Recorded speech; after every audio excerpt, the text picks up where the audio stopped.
Esce di strada con l'auto e muore carbonizzata dal Tivoli la tragica fine di una 19enne di Riese Piodecimo, studentessa in scienze infermieristiche, stava andando al primo giorno di tirocinio in una casa di riposo di Montebelluna.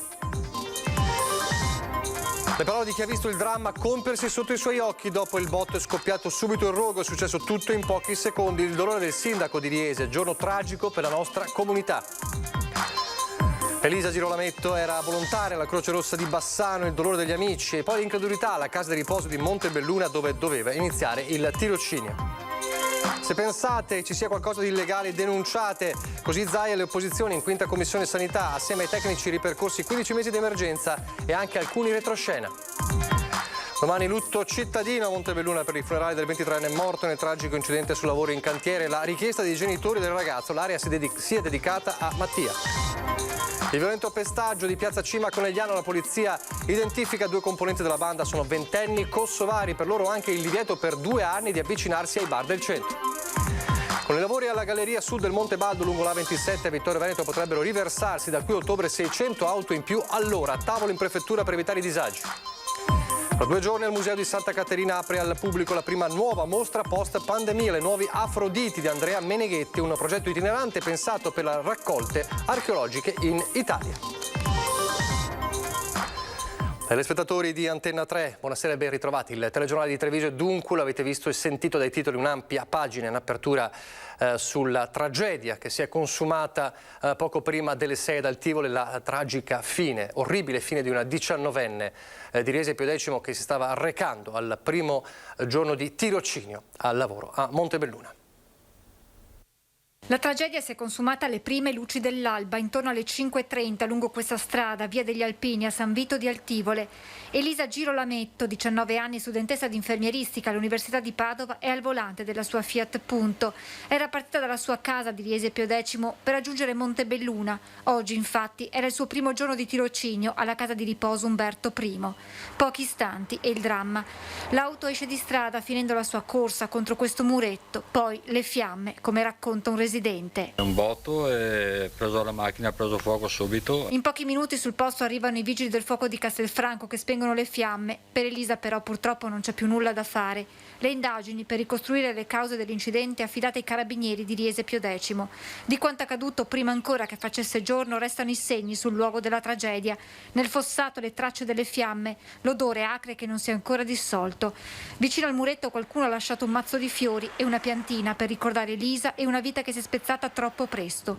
Lo shock per quanto accaduto è forte anche tra chi abita in zona, come nel caso di queste 2 signore che vivono a pochi passi dal luogo del dramma e che hanno deciso di depositare una pianta di fiori bianchi a ricordare la studentessa 19enne. La voce rotta dalle lacrime, non ci sono parole, ci dice una di loro. Anche chi non ha avuto la fortuna di conoscere Elisa ora è profondamente colpito per la sua morte prematura. Lascia il segno, sì. Ed è un dramma, ovviamente la notizia di quanto accaduto è rimbalzata subito a Riese Piodecimo, il sindaco e la comunità sconvolti. Riese Piodecimo si è svegliata sotto shock stamattina. La notizia della tragedia di Altivole e della morte di Elisa si è ben presto diffusa nel comune, dove la famiglia della ragazza si era trasferita da qualche anno nella frazione di Spineda. La studentessa viveva con il papà, originario di Venezia, e la mamma, entrambi 48enni, e con le 2 sorelle di qualche anno più piccole. Una famiglia felice, genitori orgogliosi della loro figlia maggiore, iscritta al primo anno di infermieristica, facoltà che frequentava a Feltre, paese d'origine della mamma, nella sede distaccata dell'Università di Padova. Impegnata nel volontariato nella Croce Rossa di Bassano, dove era nata nel dicembre 2001, Elisa sognava un futuro come infermiera accanto a chi soffre e per questo avrebbe dovuto iniziare oggi il suo tirocinio, ma lungo la strada che l'avrebbe portata al lavoro il destino le ha dato l'appuntamento più atroce. È una notizia che ci ha lasciato senza parole, una ragazza di 19 anni che muore andando a svolgere quello che sembra il primo giorno di tirocinio. Penso sia uno scherzo atroce del destino. Per Riese quello di oggi è un giorno tragico, spiega il sindaco, che nel pomeriggio ha incontrato i genitori di Elisa chiusi nel loro straziante e inconsolabile dolore. Ha portato alla mamma, al papà e alle sorelle la vicinanza di tutta la comunità. Fa male pensare a una ragazza di 19 anni che aveva davanti tutta la vita dei suoi sogni da realizzare, magari aveva l'entusiasmo di una nuova esperienza e invece finisce tutto così e ci lascia sgomenti e senza parole. Si attende ora il nulla osta per poter fissare la data dei funerali che si svolgeranno nella chiesa di San Zenone degli Ezzelini. Per quel giorno l'amministrazione comunale sta pensando a come poter rendere omaggio ad Elisa. Penso si possa valutare anche di indire il lutto cittadino. Sconvolti anche i vertici e il personale della casa di riposo Umberto I di Montebelluna, dove oggi Elisa, come abbiamo sentito, doveva iniziare il tirocinio. Elisa iniziava questa mattina alle 6 e purtroppo non è arrivata. In via ospedale a Montebelluna, Elisa Girolametto era attesa per le 6, insieme ad altri 2 colleghi di università. Avrebbe iniziato questa esperienza di tirocinio 36 ore a settimana fino a giugno, l'occasione per mettere in pratica quanto appreso in aula. Avrebbe partecipato a un tirocinio formativo della durata di 7 settimane, finalizzato a capire e a introdurla nel mondo del lavoro rispetto alla professione che da quanto e da quel poco che abbiamo capito ci teneva molto a poter fare. La casa di riposo Umberto I da anni ha avviato questa collaborazione con il corso di infermieristica dell'Università di Padova. Poi l'emergenza sanitaria causata dal Covid aveva costretto ad interrompere il tirocini fino ad oggi. Oggi era il primo giorno anche per riprendere questo tipo di attività ferma dai noti problemi e la notizia ovviamente ci ha colpito, ci ha sconvolto. Tanti messaggi di cordoglio arrivati in queste ore, con una nota all'ULSS 1 Dolomiti, a cui fa riferimento la sede distaccata di Feltre dove Elisa seguiva il corso, si stringe alla famiglia della studentessa. La notizia della sua scomparsa, si legge, ha lasciato tutti sgomenti e increduli. L'ULSS Dolomiti, profondamente colpita, porge le più sentite condoglianze alla famiglia e agli amici di Elisa. Un altro grandissimo dolore per l'Università di Padova. La notizia della scomparsa di Elisa ci lascia attoniti. Le parole di Rosario Rizzuto, rettore dell'Università Padovana. Elisa ci ha lasciato mentre andava a svolgere un tirocinio in una struttura sanitaria, inseguendo il suo sogno di diventare un'infermiera. Tutto l'Ateneo si stringe a parenti, amici e a tutte le persone che la conoscevano. A nome mio personale della casa di riposo, naturalmente le più sentite condoglianze alla famiglia e la vicinanza da parte di tutto l'istituto. Una ragazza che pensava agli altri, che voleva dedicare la sua vita agli altri, l'abbiamo sentito, voleva fare l'infermiera, voleva lavorare in una casa di riposo, la ricordano come una persona splendida, gli amici della Croce Rossa Comitato di Bassano, dove appunto svolgeva attività di volontariato. Un giovane cuore quello di Elisa, ma tanto grande da contenere tutta la generosità del mondo. Non ancora diciottenne, prestava già servizio in Croce Rossa a Bassano ed era l'esempio della pronta disponibilità. Una propensione al dare, forse trasmesso dalla madre infermiera, che aveva già contagiato anche le 2 sorelle minori, anche loro già iscritte alla Croce Rossa. Elisa me la ricordo sempre disponibile, molto attiva nei giovani, nei servizi sanitari, poi una ragazza carina, poi basta vedere le foto, era veramente molto carina come persona, come ragazza. Sicuramente me la ricordo come una ragazza disponibile, piena di voglia di fare, voglia di mettersi in gioco. Tra l'altro anche lei, come me, come tanti altri, abbiamo trasformato la passione del volontariato in una voglia di studiare, di formarsi e di farlo diventare un po' il nostro lavoro come infermieri. E infatti lei aveva cominciato da poco gli studi in infermieristica. Che cosa le rimane di Elisa? Sicuramente il sorriso e la voglia di scherzare. Quello è una cosa che sicuramente si faceva sentire. Quando arrivava comunque era qui con noi. Spesso. Purtroppo un altro grave incidente intorno alle 17:20 a Macerata, all'incrocio con via Papadopoli, un frontale tra un camion e un'auto. Feriti gravemente i 2 occupanti della vettura, sono 2 uomini. Uno è stato trasportato con l'elicottero all'ospedale di Treviso, la sua prognosi è riservata. Il secondo è stato trasportato invece con l'ambulanza sempre al Cafoncello di Treviso. Torneremo più tardi a parlare della cronaca, adesso però parliamo della lunga giornata alla Quinta Commissione Sanità in Regione, quindi parliamo dell'audizione sul caso dei tamponi rapidi, insomma, e della gestione della pandemia. Avete seguito con noi una lunga diretta, è ancora in corso peraltro in questo momento, sono ancora in corso gli interventi dei vari consiglieri all'interno della Commissione Sanità, e avete seguito sicuramente anche l'intervento del governatore Zaia intorno alle 12.30 di oggi, con le sue parole forti all'opposizione. Ha detto in sostanza, e lo sentiremo fra pochissimo, se pensate ci sia qualcosa di illegale in questa gestione, andate in procura e denunciate. Allora, il sondaggio di questa sera, partito già nei nostri telegiornali del Veneto, che si concluderà a Ring, riguarda proprio questo: Covid, commissione tamponi. Ha ragione Zaia? 0422 162 6691 se per voi è sì, 0422 162 6690 se per voi è no. La chiamata come sempre è gratuita, non preoccupatevi se sentite il numero occupato, il vostro voto, la vostra scelta viene registrata nel momento stesso in cui componete il numero. Dicevamo il risultato a Ring. Allora ripartiamo proprio dalle parole di Zaia oggi nella 5ª Commissione Sanità. Non esiste che questo venticello dell'accostamento malizioso, morti, incuria, con me non funziona. Quindi, chiuso consiglio, andate in procura e abbiate le palle di fare una denuncia. Si rivolge direttamente alle forze di opposizione Luca Zaia nel suo intervento in 5ª Commissione Sanità Venezia. Lo fa al termine di una settimana infuocata dal punto di vista politico, iniziata con la trasmissione Report sulla gestione della seconda ondata pandemica con relative polemiche e proseguita con la notizia dell'inchiesta aperta dalla Procura della Repubblica di Padova sull'efficacia dei test rapidi e relativa fornitura. L'excursus di Zaia parte dal 21 febbraio 2020, data del primo focolaio di Vo e della prima riunione della task force. È qui che scatta la fase delle scelte. La prima, più volte citata dal Presidente, riguarda la decisione di fare oltre 3.000 tamponi sulla popolazione. Compriamo la prima macchina suggerita dal professor Crisanti, questo sì è merito suo, per fare i tamponi. Poi sono altre macchine che abbiamo comprato per Verona e per altro. Abbiamo cercato pian piano di costruire tutto quello che è la rete della diagnostica, no? Ma guardate che non abbiamo inventato nulla di nuovo, tutto il mondo ha fatto così. Ci sono poi le difficoltà legate agli approvvigionamenti che tengono banco per tutta la primavera. Se non mi arriva i respiratori siamo andati a comprarceli. Come siamo riusciti a portare le mascherine? E a proposito di mascherine, Zaia rivela un retroscena. Trovo un imprenditore illuminato, che è Fabio Franceschi di Grafica Veneta, che se ne regala quasi 15 milioni. Risultato? Sono venuti in asso.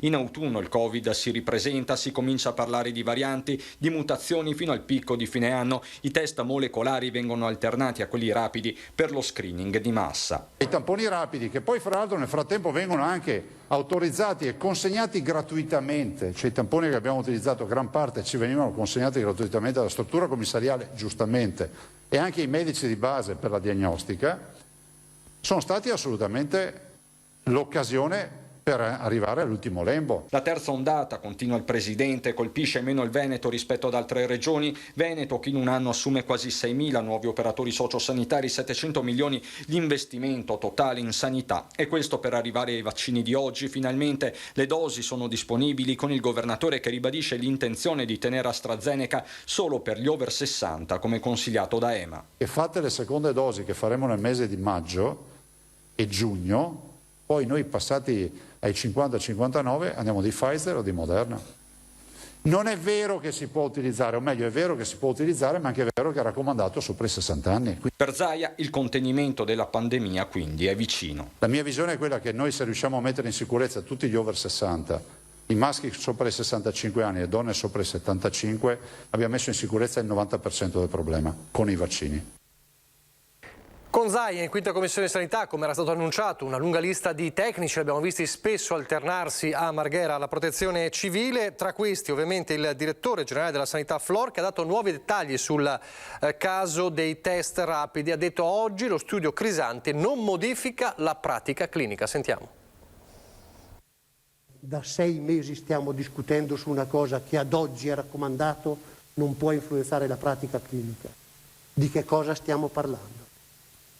Di che cosa stiamo parlando? Così il direttore generale della Sanità Veneta, Luciano Flor, ha sintetizzato la vicenda dell'uso di test rapidi in regione contestata dalla trasmissione Report. Nel corso dell'audizione in commissione al Consiglio regionale, Flor torna il 21 ottobre 2020, quando nelle vesti di direttore generale dell'azienda ospedaliera di Padova riceve la lettera del professor Crisanti, dove si dice che i test rapidi non sono validi e hanno un deficit del 30%. Erano 2 tabelle, ricorda Flor, poi diffuse sulla stampa, per le quali l'azienda farmaceutica Abbott aveva poi chiesto chiarimenti. Ricevo una lettera dalla ditta produttrice che mi dice: per favore mi dai lo studio?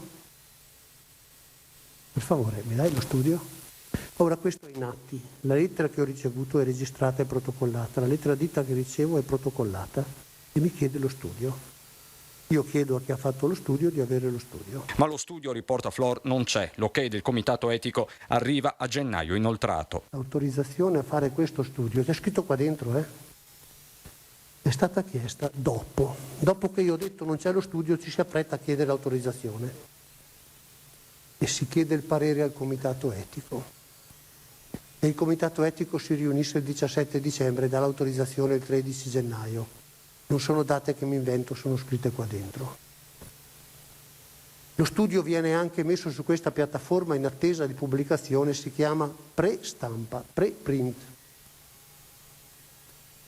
E tuttora giace, almeno fino a stamattina. A smontare la tesi del professor Crisanti anche Antonia Ricci, direttrice dell'Istituto Zooprofilattico delle Tre Venezie, per cui non c'è correlazione fra mutazione e uso dei test. Non solo, Ricci ricorda le linee guida del Ministero della Salute del 30 ottobre 2020, dove si dice che è consigliato usare i test antigenici in situazioni dove ci sia un'elevata prevalenza nella popolazione e in contesti ad alto rischio, con conferma dei positivi con test molecolare. E poi ci sono stati ovviamente anche gli interventi successivamente delle opposizioni, anche della maggioranza, interventi che sono ancora in corso. Sta parlando in questo momento il leghista Roberto Marcato, assessore anche all'attività produttiva. Allora sentiamo a proposito dell'opposizione i primi interventi che sono stati calendarizzati subito dopo i tecnici e i passaggi di Arturo Lorenzoni e Anna Maria Bigon. Abbiate le palle di andare in procura. Io le palle le ho, ma sinceramente di andare in procura non mi interessa. Il tema, torno, è politico e mi dispiace, Presidente, che lei abbia impostato il suo intervento su noi e voi, voi. Io non ci sto a questo, qui non c'è un noi e un voi, c'è solo un noi. L'obiettivo per cui abbiamo chiesto questa audizione e l'obiettivo per cui ci vogliamo confrontare su questo è perché a noi, quanto a tutti, sta a cuore una cosa: la salute delle persone e il superamento di questo momento drammatico. E oggi abbiamo sentito dall'oste che il vino è buono. Non ci potevamo aspettare niente di diverso, ma purtroppo il tema è un altro. Il vino è aceto. Cioè i dati ci mostrano, e questa è la curva dei contagiati, che il Veneto tra ottobre e gennaio ha avuto un andamento totalmente al di fuori di qualsiasi aspettativa. Noi non volevamo un aspetto tecnico. Assolutamente. Fosse stato così, avremmo chiesto la quinta commissione con l'assessore e i suoi tecnici. Perché le decisioni sono tutte di tipo politico. Queste dunque le contestazioni dell'opposizione. Adesso torniamo alla cronaca. Sarà lutto cittadino domani a Montebelluna, domani mattina, per i funerali di Mattia Battistetti, il 23enne morto dopo essere stato travolto da un peso di 15 quintali nel cantiere della ditta Bordignona a Montebelluna. La cerimonia, dicevamo, domani mattina alle 11 in Duomo. Per la morte del ragazzo, ricordiamo, ci sono 2 indagati per omicidio colposo per la presunta inosservanza delle misure di sicurezza sul posto di lavoro. Al funerale ci sarà anche il sindaco reggente Elzo Severin, che appoggia la richiesta dei genitori del ragazzo di non costruire sul luogo esatto dove è avvenuta la tragedia, trovando dunque lo spazio per una aiuola o un cippo commemorativo. Mi farò portavoce di questa istanza, ha detto il sindaco reggente Severin. È un gesto di sensibilità e di rispetto. Ancora la cronaca, il pestaggio di Piazza Cima a Conegliano. La polizia identifica 2 componenti della banda, sono 2 ventenni kosovari. Forse non si aspettavano di essere individuati così presto. Nessuna reazione, nessuna parola, presi in contropiede. Gli agenti della squadra mobile di Treviso del commissariato di Conegliano li hanno individuati fuori dalla città del Cima, in un altro comune, a casa di uno dei 2. 20 anni, kosovari, regolari sul territorio, incensurati, qualche lavoro saltuario. 2 della banda di almeno 7 individui che domenica pomeriggio ha scatenato il terrore in piazza con la spedizione punitiva a colpi di spranghe contro i 3 rivali. Una violenza la cui eco a Conegliano non accenna a spegnersi. Le indagini, partite dalle immagini del raid e dalle testimonianze dei presenti, hanno consentito di arrivare velocemente a loro. Uno abita fuori Conegliano, l'altro in città. Perquisizione doppia. Nelle abitazioni trovati gli abiti indossati il giorno del pestaggio e anche alcune delle mazze ferrate e bastoni usati per l'assalto. Ora i due sono indagati per lesioni personali aggravate e porto di armi e oggetti atti ad offendere. Inoltre il questore ha emesso contro di loro il cosiddetto Daspo Willy, dal nome del giovane Willy Duarte, ammazzato di botte a Colleferro lo scorso settembre. Per cui abbiamo inibito per 2 anni l'accesso a entrambi i soggetti che sono stati perquisiti presso gli esercizi pubblici che sono ubicati in pieno centro a Conegliano. Il cerchio però non è chiuso, mancano all'appello gli altri componenti della banda, almeno 5, spinti dalla rivalità con l'altro gruppo per una ragazza. Pochi istanti di pubblicità e poi di nuovo in diretta.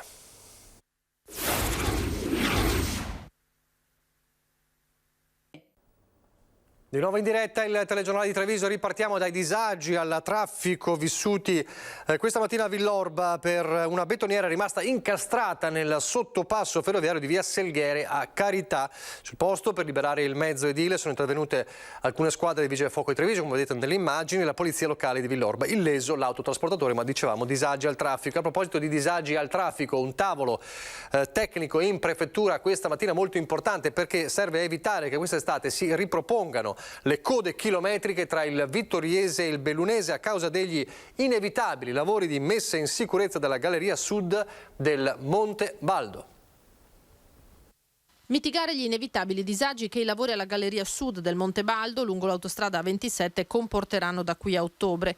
Il prefetto Maria Rosaria Laganà ha convocato un tavolo tecnico in mattinata per concordare con autostrade e forze dell'ordine le contromisure per evitare che la viabilità del comune di Vittorio Veneto collassi. Con la sola galleria nord aperta a doppio senso di marcia, il sabato e la domenica parte del traffico autostradale andrà smaltito su altre direttrici. Si tratterà di gestire un maggior traffico in città di al massimo 500-600 auto all'ora in più.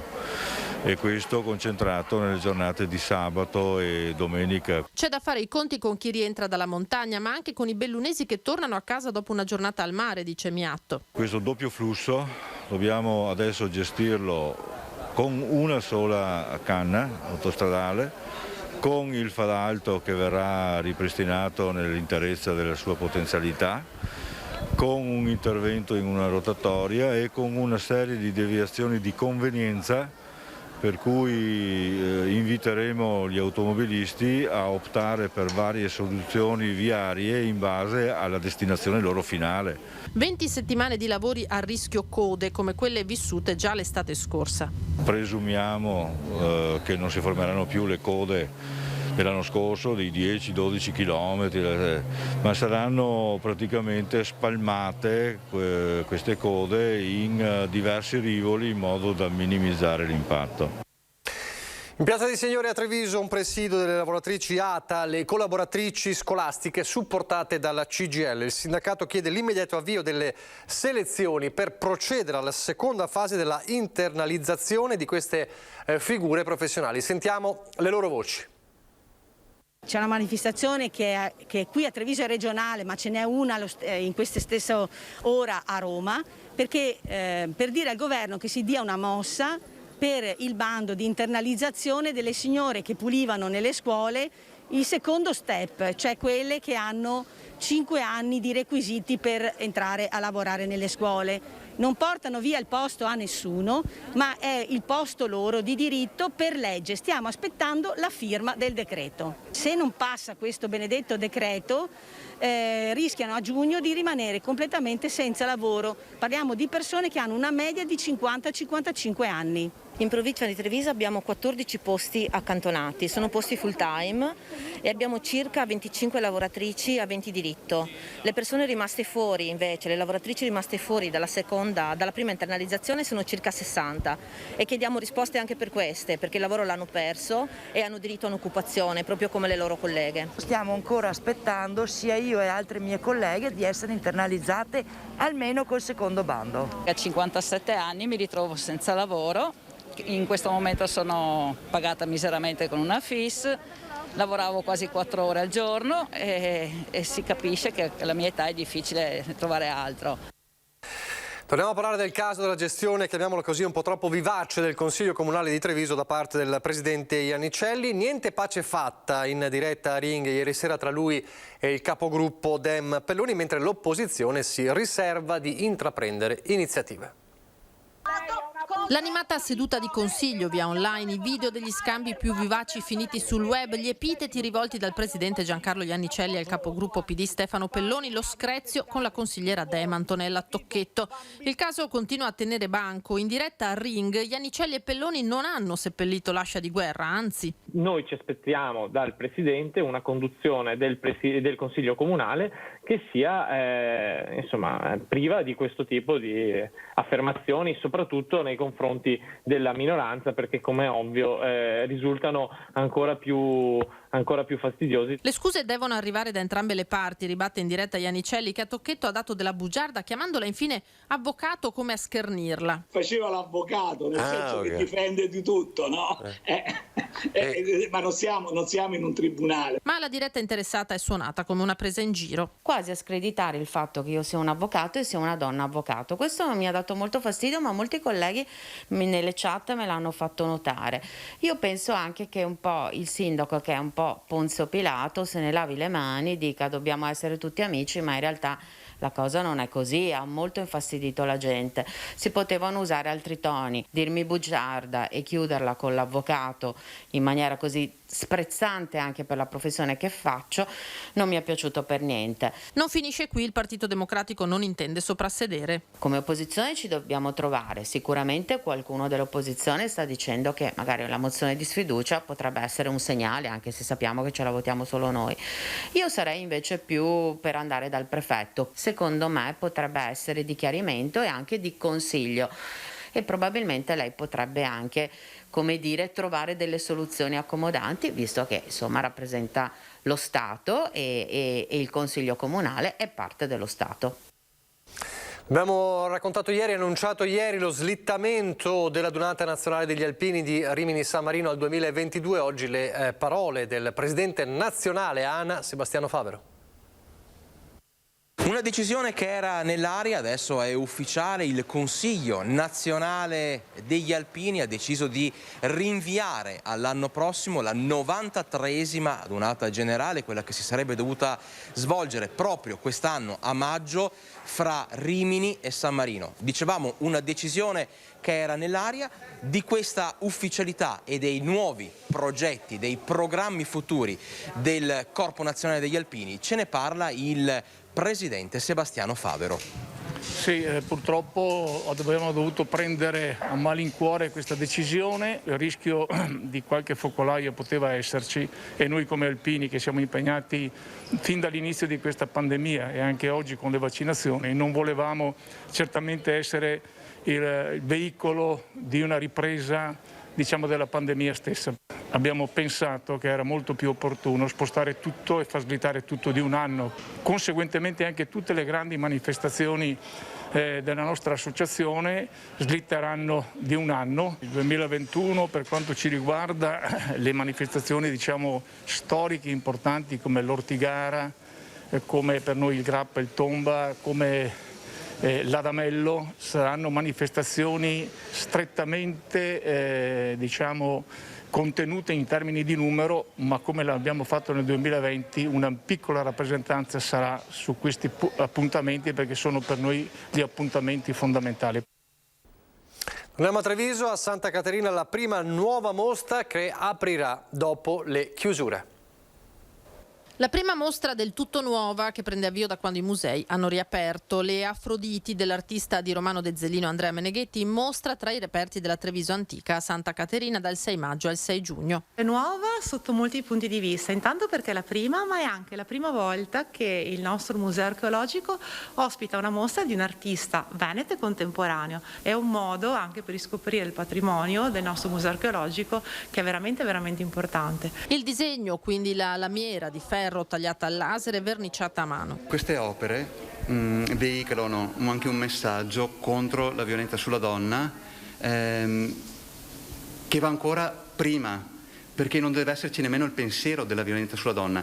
Musei e turismo legati a doppio filo. Sul riportare i visitatori in città si sta lavorando, procede il sito a supporto della City Card e non solo. Stiamo facendo un servizio fotografico alla città che sarà anche il protagonista, come abbiamo già annunciato, di un'importante campagna Ryanair realizzata in collaborazione con la compagnia aerea proprio in occasione dell'apertura dell'aeroporto, che sarà per noi una tappa fondamentale. Adesso le notizie dal Bellunese. E torniamo a parlare di Covid, perché ha sollevato un polverone la circolare dell'INPS che annunciava la sospensione della corresponsione della pensione ai medici vaccinatori reclutati per far fronte alle necessità del momento. L'INPS ha poi chiarito, ma le proteste non si placano a partire dall'ordine dei medici. Coinvolge gli eventuali colleghi in pensione che hanno dato la propria disponibilità a partecipare alle campagne correlate al Covid-19, in particolare alla campagna vaccinale. Una beffa servita su un piatto d'argento. L'INPS ha annunciato con propria circolare dello scorso 26 aprile la volontà di sospendere la corresponsione della pensione ai medici vaccinatori e più in generale a tutti i professionisti che hanno prestato la loro attività nell'emergenza Covid, pur essendo in quiescenza. Le proteste, manco a dirlo, sono scattate immediatamente e l'istituto è stato costretto a chiarire che il provvedimento è valido solo per i medici pensionati che hanno ricevuto un corrispettivo, ma la spiegazione non è bastata agli ordini e alla politica. Esiste solo la possibilità del volontariato, l'ennesima per la categoria. Si sono già mossi sia la Federazione degli Ordini dei Medici sia le associazioni sindacali di categoria, perché è una palese, credo agli occhi di tutti, situazione discriminante in modo assolutamente stupido. Non avrei altro aggettivo per definirla. Il provvedimento riguarda molti medici pensionati bellunesi che sin dall'aprile del 2020 hanno dato la propria spontanea disponibilità ad aiutare l'azienda sanitaria in sofferenza prima e successivamente quelli che hanno messo a disposizione il loro tempo per la campagna vaccinale. E ora il rischio è che il sistema messo in piedi possa crollare. Quanti si ritirano o si ritireranno o si stanno per ritirare non lo so. Di sicuro so che si perde o si rischia di buttare al vento per una stupidaggine una possibilità di aggredire il Covid che da un anno e mezzo ci sta rovinando la vita. Potrebbe essere convertito in legge domani il decreto sostegni dal quale dipende la sopravvivenza di ACC, ma annotano oggi i sindacati di categoria FIOM, FILM e WILM, il previsto emendamento Giorgetti non sarebbe più presente nel testo che sarà sottoposto al voto di fiducia alla Camera. Se così sarà, la liquidità necessaria ad ACC non potrà essere resa disponibile. Sarebbe l'ennesimo passo indietro del governo rispetto all'impegno per il sostegno al progetto Italcomp, scrivono i sindacati che aspettano immediata convocazione al Mise dalla vice ministra Todde. La nostra reazione, dicono i sindacati, sarà durissima e la mobilitazione immediata contro l'omicidio industriale stabilito dalle istituzioni, afferma il segretario della FIOM Stefano Bona, che assieme ai colleghi di FIM e WILM ricorda l'ingiusta tensione inflitta ai lavoratori di ACC ed ex Embraco, per i quali oggi più che mai serve un segnale di sostegno finora garantito soltanto a parole. Prossime ore potrebbero essere appunto molto calde. Abbiamo parlato tante volte della statale 51 Alemagna, c'è chi lo ha fatto invece ripercorrendone la storia con gli scatti fotografici appunto storici. È un libro che nasce sulla base di un'esperienza chiaramente adolescenziale, di un ricordo. Ripercorrendola mi sono accorto di tante cose, mi sono venute in mente molte domande. L'intenzione mia a quel punto là è stata quella di documentare questi paesaggi percorsi da questa strada importantissima e ne è venuto fuori questo libro. Alemagna, luoghi e paesaggi, un racconto emozionale sull'evoluzione dell'antichissima via di collegamento che parte da San Vendemmiano in provincia di Treviso e si inerpica fino a Dobbiaco in Pusteria. Un viaggio per immagini durato 4 anni per Giovanni Cecchinato, fotografo professionista veneziano che ha documentato sapientemente l'evoluzione della statale 51. Suoi compagni di viaggio, il direttore dell'Accademia delle Belle Arti di Venezia, studiosi, storici, geologi e critici d'arte. In questi 4 anni ho potuto osservare tutte le metamorfosi di quei territori, le cose positive, le cose meno positive. è molto cambiata. Le variazioni sono importanti dal punto di vista tecnologico, perché è la prima strada in Italia che è diventata smart road, per cui importantissima come progetto pilota, ma allo stesso tempo soffre di tematiche importanti come le fragilità del territorio. Le tematiche affrontate sono molte, connesse anche alla realizzazione dell'A27 che ha causato abbandono di luoghi.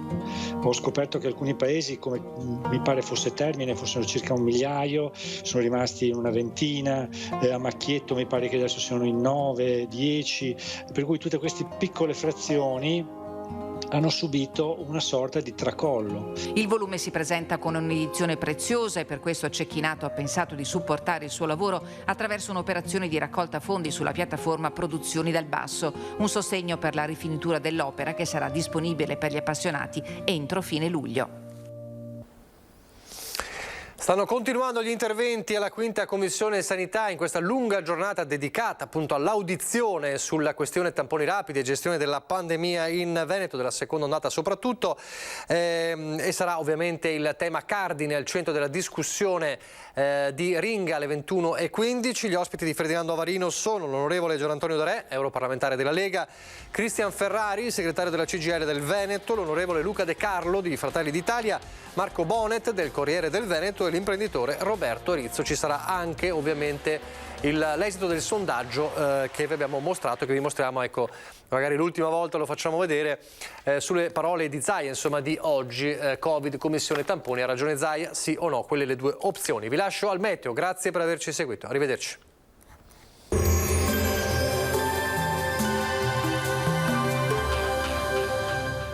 Cooperativa Agricola Volpago. Da noi trovi la carne fresca di prima qualità, genuina e salutare per il tuo benessere. Ci trovi a Volpago del Montello, Pieve del Grappa e Tre Baseleghe. Benvenuti al meteo. Anticiclone in rinforzo, ma non abbastanza per una netta stabilizzazione del tempo. Prevale il sole, ma con qualche acquazzone in agguato. Vediamo dunque il dettaglio. Sul Veneto contesto per lo più stabile. La grafica di mercoledì 5 maggio ci mostra una situazione buona. La giornata sarà caratterizzata infatti da un ampio soleggiamento. Aumento dell'instabilità a partire dal pomeriggio con addensamenti e locali rovesci sulle zone montane, pedemontane e sulla pianura più settentrionale. Non si esclude anche qualche isolato fenomeno altrove. Temperature stazionarie minime tra 5 e 11 gradi, valori massimi compresi invece tra i 17 e i 22 gradi all'incirca. Ci spostiamo ora sul Friuli Venezia Giulia, dove lo scenario sarà segnato dalla variabilità. Più sole al mattino, a seguire temporali sui rilievi, localmente anche in pianura. Temperature minime tra 7 e 10 gradi, massime sui 17-19 gradi.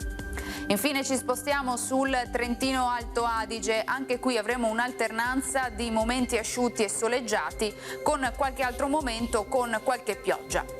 Temperature minime intorno ai 6-7 gradi, massime sui 20-22 gradi all'incirca. Dal meteo per ora è tutto, vi auguro come sempre un buon proseguimento in compagnia di Antenna 3.